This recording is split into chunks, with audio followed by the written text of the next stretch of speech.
we're going to add some sales information into the appraisal. So what we're going to do is we're going to click on the sales tab here, and now we've got the chance of entering either a residential or commercial unit type. A unit type is a single unit or a group of units which are of a similar type. So this site was for 6 5-bedroom houses. So what we're going to do is we're going to add a residential unit type. The first thing that we'll do is we'll give it a description, so 5-bedroom houses, and then we click Add Units. This is where we enter the number of units, which in this case is 6, the description, the area per unit, let's just say they're 2,500 square foot per unit, and the value per unit. So in this case, let's say £850,000 per unit. We press that button and now we've got a quick list of all of our units. Now, it's unlikely that you're going to have 6 units of exactly the same square foot. So this is a tool to quickly add the units, which is ideal if you're doing a very fast appraisal.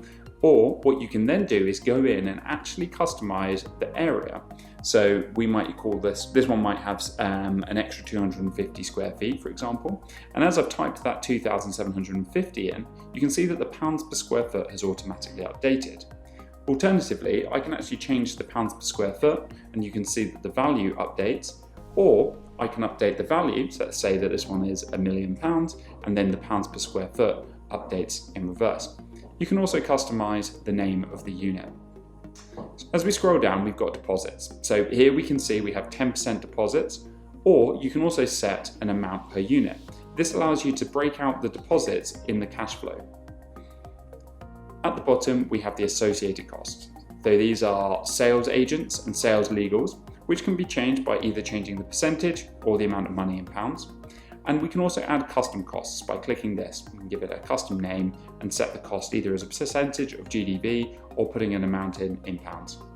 At the bottom then, we have the total fees associated with those unit sales and then the net revenue from that.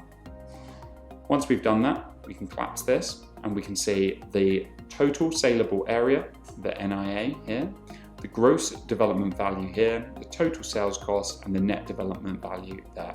We can then continue to add different unit types if our development has multiple unit types, and also commercial unit types from here.